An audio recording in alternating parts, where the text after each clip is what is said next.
The iPad drought is finally over. Apple has announced new iPad Pros, new iPad Airs, a new Apple Pencil Pro, and more. We're talking about the latest Apple product announcements in this episode of the Macworld Podcast. Stay tuned for more.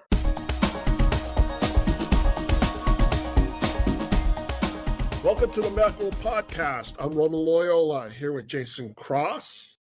Good morning. And Michael Simon. Hello, sir.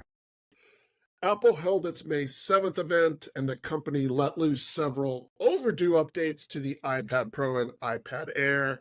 So we're going to talk about that in this show. The first question I have is, will this episode be longer or shorter than the let loose event? What's the over-under? Yeah, almost certainly longer. My question is, what was different about this event? Apple, in their little social media teasers, said, join us for a different kind of Apple event. It was not outside of being shorter. It looked fine. Just like every Apple event. Yeah, I mean, I love their transitions and all their goofy sets, and I love that one of them was on BART. Yeah, John Turnus was just randomly on the subway. Did they clear out? So I don't live in San Francisco. Was that an actual subway car? Yeah, that was it was a BART car. So San Francisco has the Muni, which is their local subway. Yep. Yeah. And BART goes all through the Bay Area. It's like the long distance commuter train. Yeah. So it's not all underground. It's only underground through part of San Francisco. The rest of the time it's above ground. Oh, okay. So it's just but a lot train. of people take that. They come in from the East Bay or from South Bay or something on BART. And that was absolutely a BART train, but I'm wondering if it was. I mean, clearly they didn't film it on BART while BART was running. They must have cleared it out. So it's like a virtual. Is the whole thing a virtual set, or did they film it on a BART car, stuck somewhere and just maybe they did outside windows? Maybe they bought an old BART car, cleaned it up, and threw it in a studio somewhere. That's the other thing. They just replaced all the BART cars starting 5 or 6 years ago, Roman. Yeah, they started a gradual transition. And it's been gradual. They're just now kind of all this new one, and this is a new one. So they definitely didn't buy an old BART car. So I'm just if you're a Bay Area native, you're just the puzzle about the BART car is more exciting than anything else. Yeah. So. And also, why was he on a train? What does that have to do with anything? To show people the extras, we know the iPad portable. We're not. That's not a. That's not a that was thing. so weird. It was such a strange. Well, if you're a Bay Area person, you know that people aren't using their laptops and iPads on BART. They're on their phones because they might get stolen. Is that you'll find somebody sometime. There's always somebody on their laptop because you can have an hour-long BART ride if you're way out in the East Bay or something, and there's always somebody getting some work done. But no, it's first of all, there's 5 times as many people minimum. Right. They were all comfortably sitting behind him, and no one was looking up and saying, "Why is this guy talking to this face about Apple products?" Everyone's got AirPods Max on and stuff. Yeah, and there's always a spilled drink on the floor. Oh yeah, it's never that clean. Yeah, it's never clean. So the first bit. When they transitioned from the logo stuff, it was they animated Apple Park for a little while there, and that was super cool. And I wondered for 30 seconds, is the entire event going to be hand drawn or animated in some way? Because that would be crazy. But it only lasted filter 5 that seconds. makes it look hand drawn or whatever. Yeah, it was really cool. They had the pencil stuff was going around, and Tim Cook showed up. It was cool, and then it was just a regular event after that. It was just such a super standard. We're gonna start with Tim Cook. Yeah, he's gonna fill you in on. He's gonna hype up the things they just released, and then he's gonna go. And now let's talk about iPad, and then we're gonna hand it over to this person, and then we're gonna hand it over to that person, and we're gonna run through the specs, and we're gonna. Yeah, and it was really. Just like every event, so I don't know. It was an Apple event. I mean, listen, they're really good at it. Sure, if not the best, one of the best at keeping our interest for 30 to 60 minutes with those little things. And you don't need an audience anymore. They figure that out pretty quickly, that these pre-recorded events are actually more interesting than an audience events, because they can do all the graphics and stuff, all that other stuff. They'll take a break to show you the commercial they made. Like, demos are more controlled. I'm glad it was such a short event, because honestly, there was really nothing about any of this that needed to be longer. I mean, it's questionable whether they needed an event for this at all. You could question it. I thought it didn't seem forced. Like, it was 30 minutes of like back to back to back, decent announcements. The iPad Pro is, it's a good update. The iPad Air is a good update. Like, it wasn't the kind of event like that Scary Fast event in October was like, why are we doing this? It's a slightly faster M3, a new color, and nothing. This one really felt like, all right, there's something here that we could talk about for 30 minutes. So let's dive into the products. They started off with updates to the iPad Air. We got the big sized iPad Air that had been rumored. I think we can say off the top, a lot of the rumors that were floating through, they were reports and stuff. Yeah. And especially the iPad Air. I mean, that's the easiest thing you could say is, well, the iPad Air is, they made a bigger one. It's got the M2 now, and they also made a bigger one, and that's fine. Yeah. That's the only real upgrade, is that it's larger and has a faster processor, has Wi-Fi 6E, things like that. They have a larger option. The price didn't change. Right. The starting storage doubled, but it's been 18 months and it needed to. It's not relative to the time we're in. It's not like it's a lot of storage now. It's just, they're just keeping up with the times. Yeah. And it's fine. It's more of a middle product now that the iPad Pro, the iPad Pro got so much more expensive. Yeah. But so it kind of fills a better gap. It used to be so close to the iPad Pro that you kind of felt like, why am I? Yeah. It was, so this? Before it was $7.99 and $5.99. Mm-hmm. Now it's $5.99 and $9.99. So there's a big jump. Like, you have to make a conscious decision to get the Pro now, rather than just, it's a little bit better, a couple $100. All right, I'll grab it. Yeah. Now you gotta want it or need it to make that leap. And they sort of fixed the problem they created for themselves last year, where they introduced the 10th gen iPad, but they introduced it too expensive, and they kept the 9th gen around. And we all said, why are they doing this? Why didn't they just not get rid of the 9th gen and Lightning and all that other stuff forever? And now they did get rid of the 9th gen, and they dropped the price of the 10th gen to just barely more than what the 9th gen was.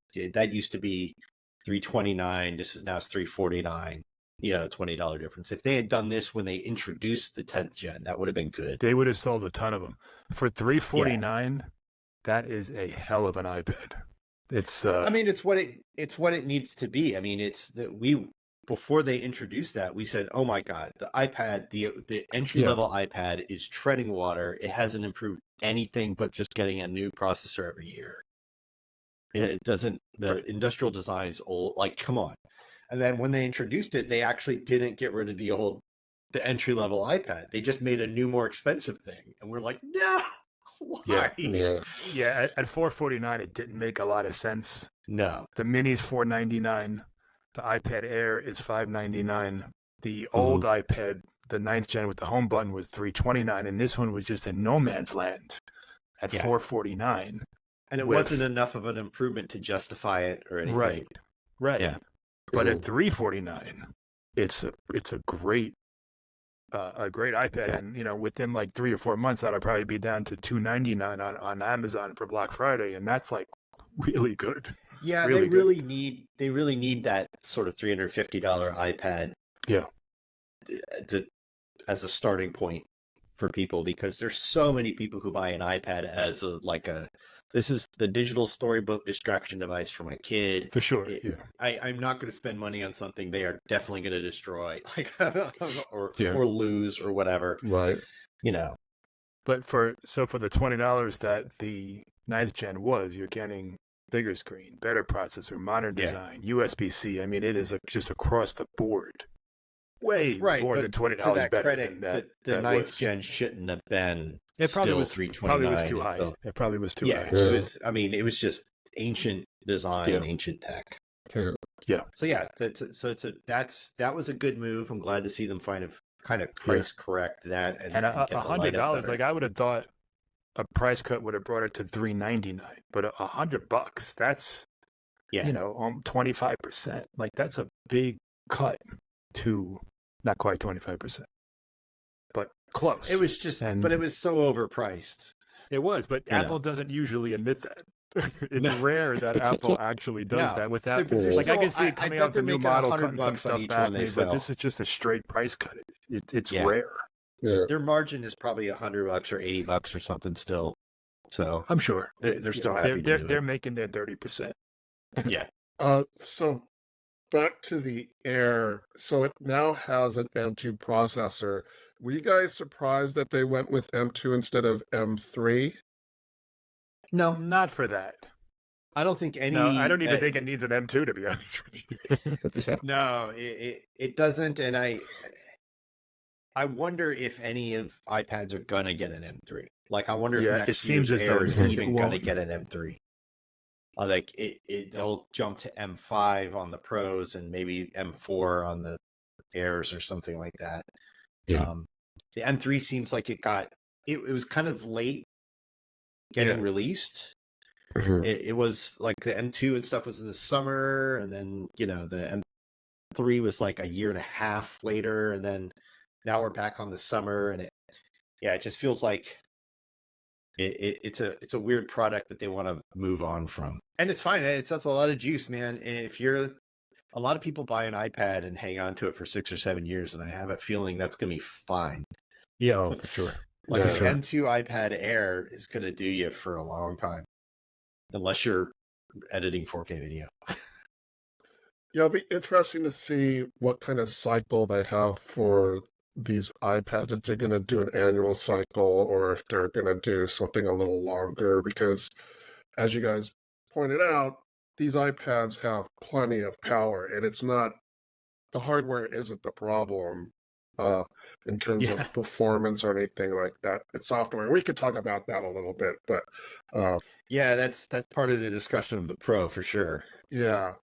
So let's talk about the Pro. The Pro has an M4 now. They rounded up the bigger one from 12.9 to 13. It's not clear to me if it was simply rounding or if it actually is 13 inches. Yeah, right. Was it 13 all along? They did the same on the Air, didn't they? Yes, they did the same. It does look like just with my eyes on the website that the bezels are slightly thinner. And we're talking about 1/10 of an inch around, so it's a 1/2 of a 1/10 of an inch on each side. It's very, very not noticeable. I'm like, you're ever going to call something a 12.9 inch? Yeah, it was always weird that they called it that. It's so weird. Just rounded up to 13. It's always a quote 13-inch thing. And it was. I mean, the 24-inch iMac is like 23.5 inches. I think they rounded up there. Why not round up the outside? Yeah. Rather. Yeah. So 13 makes is a much nicer number than 12.9 inch. Yeah. Yeah, and it goes with the MacBooks and all that other stuff. They went out of their way to point out the improvements to the neural engine in the M4. So we've got... Yeah, that's kind of all there is. Like, it has a new display engine because they have a new stacked OLED display, but that doesn't mean anything to anyone. Like, that's not a feature or shows up in your workflow or something. That's just like it's just a technical reason. They said, and then it's faster, but they compared it against the M2, and it's like 50% faster. It's like, well, yeah, but that's 20% faster. The M3 is like 20% faster, and then this is 20% faster, and there's your 50%. Like, it's just the next in some step. slides and some parts of the presentation, they compared it to like the original neural engine from like 5 years ago. Yeah, for the neural engine, they said like, hey, be that much faster. The iPhone 10 had the first neural engine. It's like, well, we're going way back. Yeah. And there's been a couple of big leaps since then. So they said the neural engine, they said 38 trillion operations per second. The A17 Pro in the latest iPhone 15 Pros, is 35 trillion. So that's like a wash. That's not like, that's not a difference where it's like, well, now we can do all these things you couldn't do before. And we're not seeing in any kind of benchmarks that leap. Like that 35 was a double. It was 16 trillion or something the year before, right? And we're not seeing in any ML benchmark that anyone's come up with, we're not seeing twice the performance. We're seeing a 20-30% boost, which is great. Again, I don't think it's the kind of thing where we asked this before. Is this going to enable software that's exclusive to that? There's no reason it has to. Yeah. They might choose to do that, but there's nothing here that we're just like, you could only do this on the M4. And then it has the same GPU. There's got to be something. They spent a bit of time talking about that NPU, and sure, that's for the stock without really talking about like any new software features. So I assume iPad OS 18 will bring that. Yeah, and it'll be curious to see if there's stuff that only runs on the A17 Pro or later, and the M4 or later. The things that made that jump from like 16 trillion to 35 trillion or more. But benchmarks aren't showing a doubling of performance. So the specs and benchmarks are always like that. But I don't know. But it doesn't have like suddenly a lot more RAM where you would be like, oh, it can't. The other ones can't hold the model. It still has 8 and then 16 if you get a terabyte or more of storage. The CPU is faster along the same cadence. It's very linear year over year. The GPU is faster in the same way. It's got the same GPU with mesh shaders and ray tracing. Like perfectly fine, nice update, but there's nothing where I'm like, gosh, sure does need that M4. Just the display. They said a couple of times that the M4 was crucial to the iPad being. Like they said at one point that the iPad Pro couldn't exist without the M4. Right. There are more efficiency cores. There is that new display engine.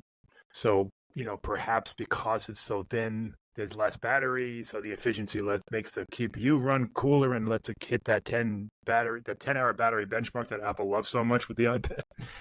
So it's maybe possible until we know, until we have a teardown that tells us how much battery is actually in it and how much power the actual chip is using. We got no reason to believe it's using significantly less power than the M3. If anything's using less power, it's the display. Yeah, but that's where they're going to make up the difference. So I assume it's using a similar power. That's how they get more brightness with less power. Yeah, right.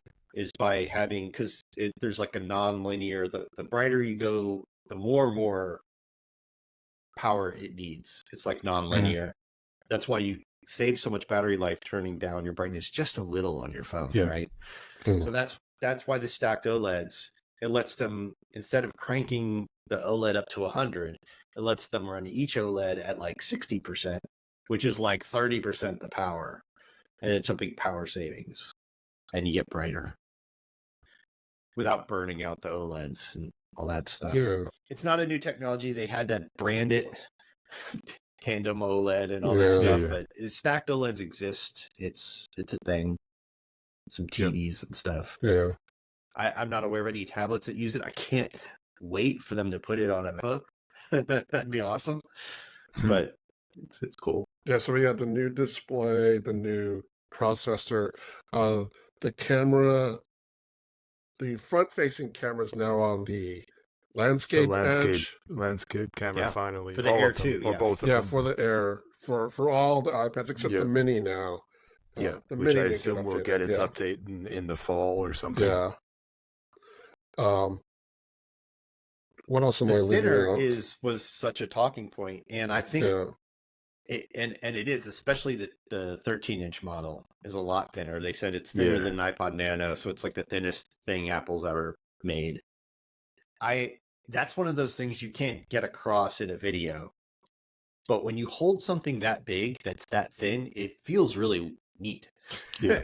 I think it's going to be one of those things that makes you go wow when you pick it up. And it's like 5 millimeters, which is pretty astounding. 5.1 is very little. And it's actually lighter than the iPad Air now, which is also lighter. So it's thinner and lighter than the Air, barely. Which is called the Air. Grams, the Pro is less. So all around. There's nothing airy about it anymore. We lost a camera, though. We lost the ultra-wide camera. I'm really surprised they didn't. They put the old wide camera in there. They didn't put the 48 megapixel wide camera. It's the same 12 megapixel one. And that would have been nice because then you could get that optical the extra zoom camera thing. I wish Apple would have talked about it a little more as to why they got rid of it, because it's not necessary. And I presume it enabled some other thing to fit in that spot, because it looks like there's a new ambient light sensor that they were talking about for scanning documents and stuff, where LiDAR. it to adjust stuff. LiDAR and ambient light. Not ambient light. It's a new flash. It's a new True Tone flash. Yeah, the True Tone flash. Yeah. Which it's a little bigger or whatever. I didn't know document scanning was an issue on the iPad, but this is cool. Yeah. I mean, I don't know either, but they talked about it for a minute or so. I have no idea if people used the ultra wide on their iPad. I can't imagine many people did. It makes sense on the front because you want center stage, you want to be able to follow people around with that FaceTime and stuff. Yeah. What else about the iPad Pro? Well, the biggest thing is the price. It's $200 more. OLED and the OLED thinner and the price. Those are the big things. It's actually a little amazing. I thought the price would be a little high. So it's $200 more for the base model, but you do get double the storage, so it's really $100 more when you break that down. And if you want, so the base model with 256 gigabyte storage gives you an M4 with 9 cores, only 3 performance cores, and 6 efficiency cores.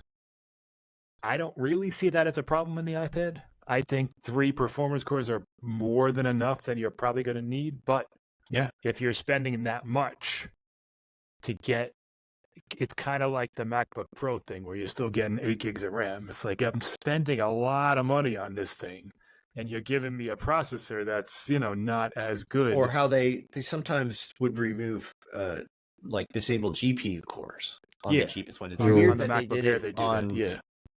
It's weird that they did it on the performance CPU core. To me, but I agree. That's the first time we've seen that, I think, right, Jason? Other than the actual Pro which has. Actually, no, I don't even know. Does the Pro doesn't have more performance cores? It's the same. Yeah, I don't. It's the GPU that's different. It's the GPU, and then so we haven't seen Apple mess with the performance cores. And they're doing the same thing with the RAM they did before. You have to buy the 1 terabyte model to get 16 gigs of RAM. Right. So if you buy the 1 terabyte model, which costs, I don't have it in front of me, $1,600, like $1,650, $1,600 for the 11-inch. You get the 4 performance core, the full M4 with 4 performance cores, and you get 16 gigabytes of RAM.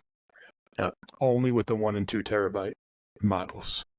And which I got it here. They cost 1 terabyte cost $1,900 for the 13-inch, and $1,600, like we said, for the 11-inch. Okay. And then the 2 terabyte costs $1,999, and then that's not the new Magic Keyboard or the pencil or any of the other stuff you got to buy. You got to buy $500 worth of other stuff. And honestly, if you're getting that machine, you want that stuff. I like the new Magic Keyboard a lot. That was another change. They had to change it because the way it folds up into a case, because the new iPad Pro is so much thinner, it wouldn't have fit. So they made it. The Magic Keyboard itself is thinner. The iPad is thinner. So when it's all closed up, it's much more like a MacBook. It felt weird using the Magic Keyboard on an iPad Pro before, because when you close it up, it'd be like double as thick as a MacBook. It's this big fat thing. Now it's thin. They put a function row up top, like a little half height function row. The trackpad's bigger. The trackpad has haptic feedback.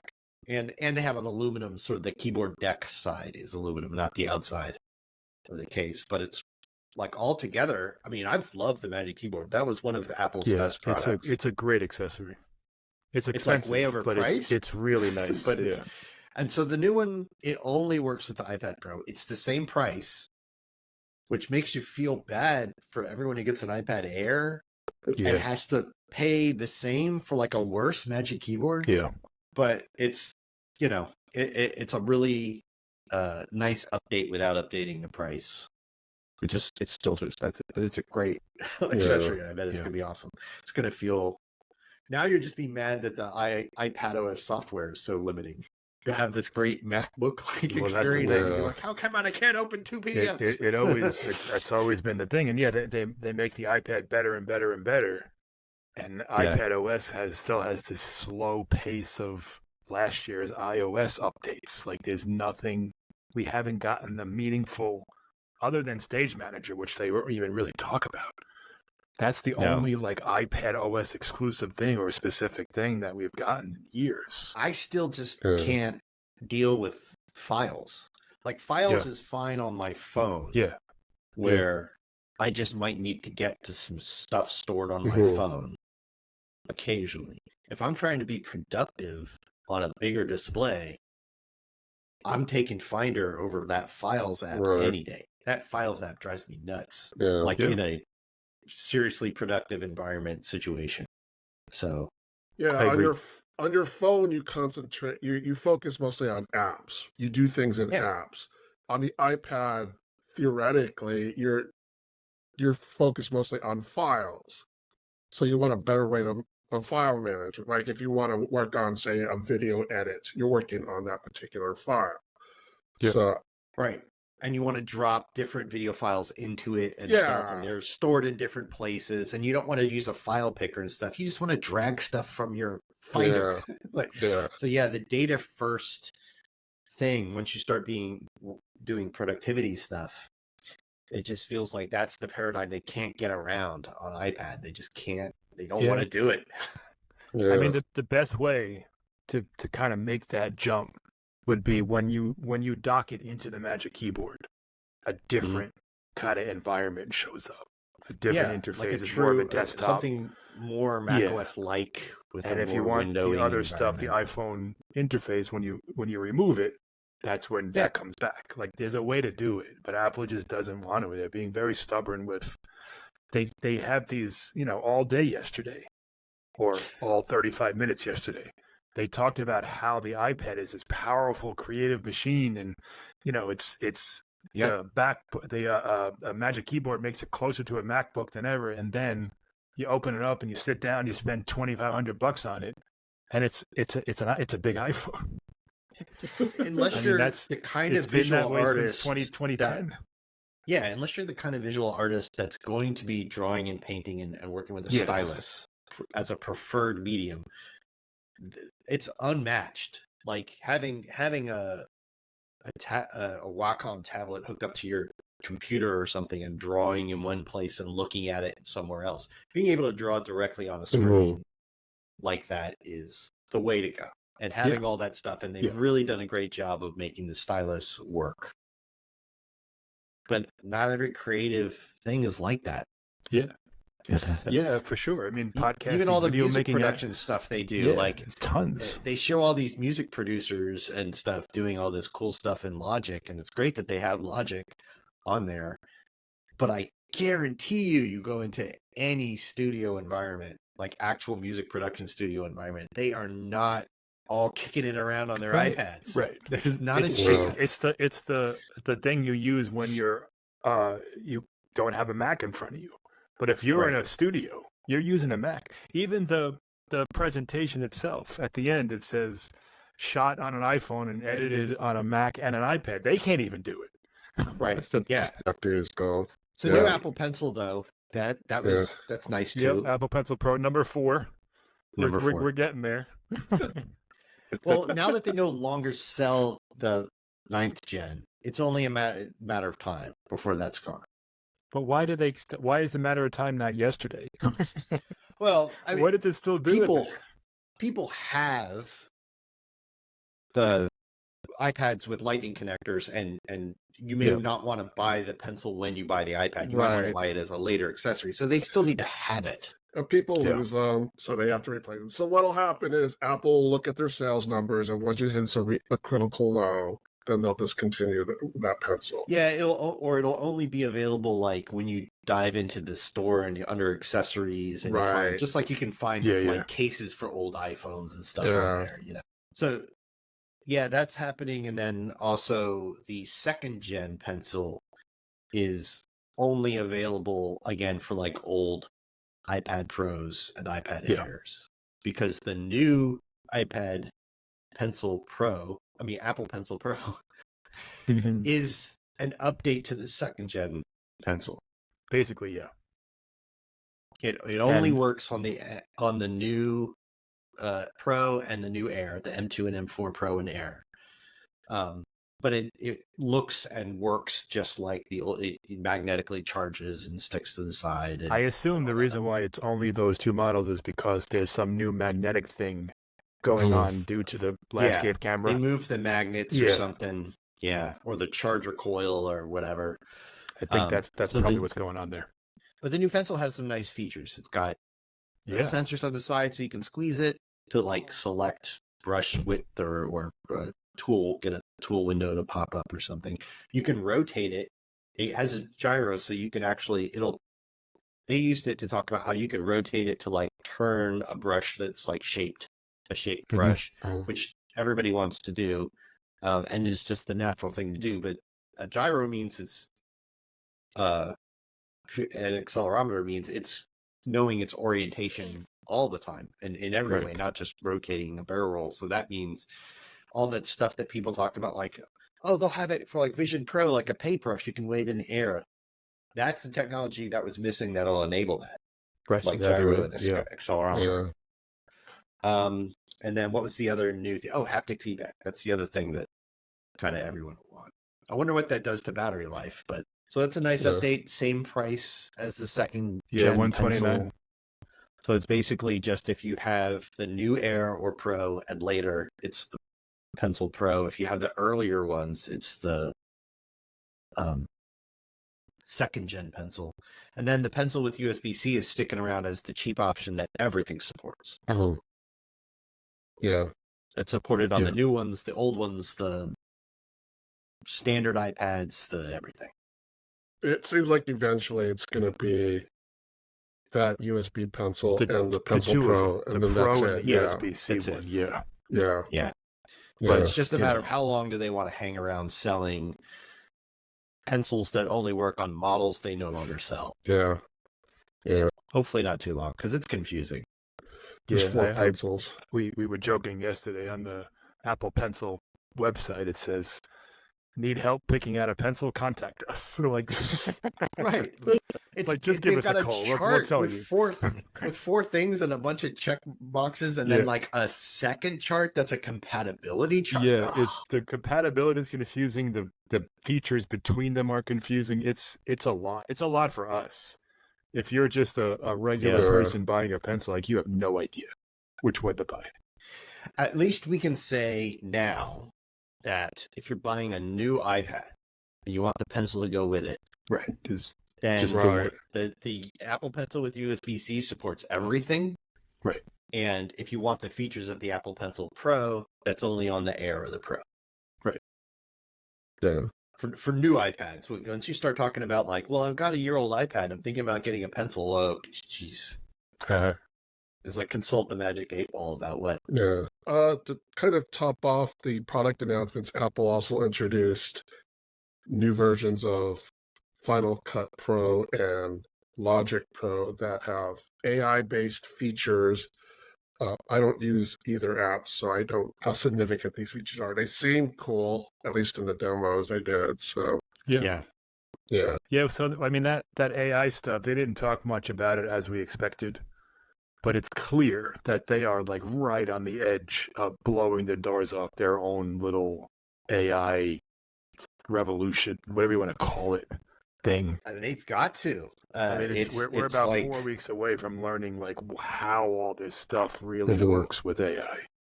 Yeah, if you're a big tech company and you're not all about AI, the stock market will punish you. That's true too. And Apple is all about it. I mean, they buy back tens of billions of dollars of stock. Yeah, they care very much about their share price. Yeah, they just authorized $110 billion stock buyback for this coming fiscal year, which is the biggest like ever. So they really, I mean, they can't be the only of the 5 giant tech companies not to be a quote leader in AI. Yeah. Regardless of how useful it may or may not be to users, like from a business perspective, they really need that to be seen that way. So yeah, it's going to be all about AI. Yeah. WWDC is going to be AI. Like, remember that when they came out with the iPhone 12 and someone did a cut of 5G, they mentioned it like 50 times or something. It's going to be AI. Oh, it's going to be just like that. Except actually useful because 5G, it's just, okay, it's a faster cellular connection. Great. Yeah, it doesn't change how I use my phone. That's another interesting thing. The iPad Pro previously had sub-6 and millimeter wave, and the new one does not have millimeter wave. It's just sub-6, which speaks to two things. One, the rollout of that has stalled years ago, and it hasn't really gotten anywhere. And number two, 5G is just not what everyone said it was going to be. Of course, they were way overhyping it. They were combining all the benefits of sub-6, which is better reliability at a longer range from the tower, with all the benefits of millimeter wave, which is like gigabit plus speeds. And it's like, no, it's what you get. What you're connected to one or the other. Yeah. And the other is, I remember driving. I don't remember where I went to test it years ago. Yeah. And I still would have to go to that same spot to test it because it never rolled out in any real way. It's fine in places like sports arenas and stuff, but even there, so I went to a baseball game a couple weeks ago. Yeah. And my phone struggled to send a photo. Not as much as it did over LTE, but it still struggled. Yeah. The 5G is not at all what the telecom people claimed it was going to be. No. And it's slightly better than LTE. It's a lot better than LTE, but it's not groundbreaking or revolutionary. It doesn't open up anything. The other thing is it's going to get better in increments. It's not like I have 5G and it's suddenly 6 times better. It's like, no, it's just like with LTE. Like LTE today is a million times better than when it launched. Yeah, that's true. And 5G is going to have that same thing. If you want to do when you fun, moved, when the iPhone went from Edge to LTE, it was huge. The move from LTE to 5G is not nearly as big. If you want to really see what 5G does for you, and this is for the vast majority of people going to be the sub-6G, just run a speed test with the speed test app or site on your phone when you're not connected to Wi-Fi. Right. And then go into the settings, turn off 5G, and then go back and run it again, and you'll be like, oh, it's like 3 times faster. Yeah, no, it is. It's not gigabit, but it's like, it is faster, but we're not taking advantage of it in the way that we were promised. It means that we can open web pages slightly quicker and send a SMS a little bit faster. That's it. Yeah, it's definitely not doing the thing where can suddenly stream all this stuff, and all this infrastructure, and we can, it's just not there. And some of it is because it hasn't been built, but it's also that the rollout has been very spotty. The millimeter wave is just basically non-existent. I don't know if that's ever going to get to the point where it's in all major cities, or even blanketed. Like right now, it's like specific blocks of some major cities. Like that's it, though. Yeah, it's just a fact of physics that the higher frequency that of energy of electromagnetic, the higher frequency of electromagnetic radiation that you've got at a given power level, the less it penetrates stuff, right? And you can block a millimeter wave signal. That's what those scanners at the airport are, that just barely go through your clothes. Like they're not meant to go through. You can block them with a body, a tree, a window, a door, a piece of glass, a window. Yeah. You close your window and I'd say you lost. A lot of times. So it's certainly not going through walls, which is why. Right. And as you move down the spectrum, you get less bandwidth, but you get long range and good penetration through stuff. That's why Verizon used to work everywhere, because they were the only ones with like a 600 and 700 megahertz, which is like the lowest end of the cellular spectrum. For a long time, they were kind of the only ones with spectrum there. They had it on all their towers, and so towers went really far, and they went through all your walls, and everybody would say, "Oh, Verizon has the best coverage." And that's why. Now it's much more of a wash to do whatever. I still find that it's like when I'm traveling out of state into, less urban areas, Verizon's still pretty good. Like I very rarely lose my signal completely. Yeah, I feel like Verizon. Kind of all three carriers are pretty good now. Like there used to be just this whole thing where like you'd have major swaths of dead area. Yeah. Kind of nobody's just got complete dead zones in populated areas anymore. Yeah. You got to go, we're going out hunting and we're going to be way out in the wilderness to like find a difference between the carriers. Maybe we'll wrap up the podcast with this one last note. There was another thing that Apple discontinued yesterday besides the 9th Gen iPad, and that is the Apple logo stickers. They're no longer being included in the new iPads.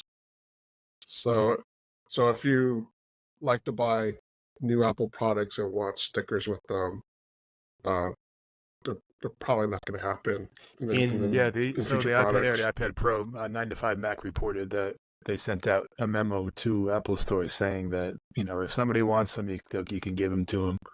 But they won't be in the box anymore. It won't be in the box. And, listen, ultimately, who cares? I have a pile of them that I never use. But if you are hearing this in the EU or UK, you're not going to get a charger either. There's that's true. Apple just solved that problem by saying, forget it, we're just not going to give it to you. Yeah, there's a electronics waste act or something like that, and that they have to comply with.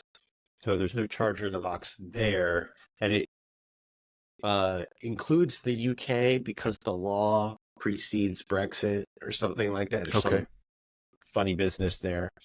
So both like the EU and UK, you're not going to get a charger in the box. I mean, it's weird that they don't give you one with the iPhone, but they do give you one with the iPad. I'm not quite sure what the Mac I understand because it's a much higher wattage. But it's like a high wattage thing. You can't just you don't have a million 15-watt chargers out there. So if you want your stickers, be sure to ask. You have to go to the Apple store and ask them. You have to ask, and I don't know, like it was kind of non-specific. It's like if you buy it from Amazon and bring in your receipt, will they give you an Apple sticker? I don't know. I bet you just. I bet you could just ask. Yeah. Just walk into an Apple store and just say like, "Hey, can I have a sticker?" Yeah, I'll just give you one. Yeah. They're not going to fight you over it. So I remember. I don't know if you guys went, but back when Jaguar macOS 10.2 came out at midnight, they had an event and they gave away. I could think it was like refrigerator magnets or something at the Apple stores, and they opened the doors at midnight. You could buy, because back then it was $130 if you wanted to upgrade. Yeah, and it was like a whole thing that they did. Do you remember that? Do you remember midnight launches of new operating systems? Like Windows used to do that too. Big Windows launches, like the absolute mania around Windows 95 launch, and just like Times Square shutdowns and stuff. Just like absolute mayhem to go pay $100 or more for an operating system. For an operating system, I mean, Windows 95 was a big deal. Well, to be fair, but it's an operating system. I mean, like, what are we doing here? Yeah, it's crazy. But yeah, Apple used to have like little mini events that, at midnight to launch their new version of OS 10. I can't remember when that ended. Like, I think Mountain Lion or something, when they stopped charging. So it was 130 or 129. Because Apple always ends at 9. Then it was 19 for a while. And then they just said it was free. And I'm pretty sure they used to charge for iOS updates for certain devices too.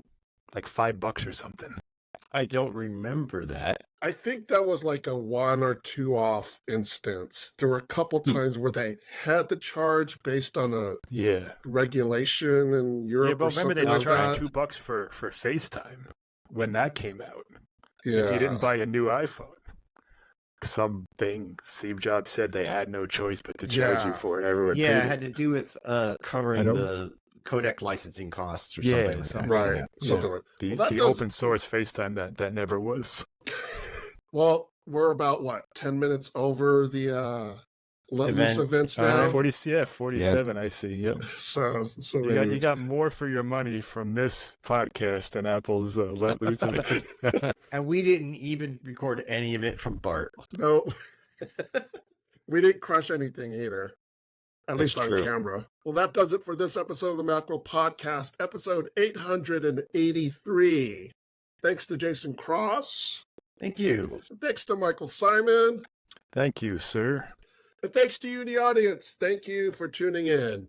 You can subscribe to the Macworld Podcast in the podcast app, on Spotify, or through any other podcast app. Do you have any comments or questions? Send us an email at podcast@macworld.com, or contact us through X, that's @Macworld, or on Threads, that's @Macworld_HQ, or on the Macworld Facebook page.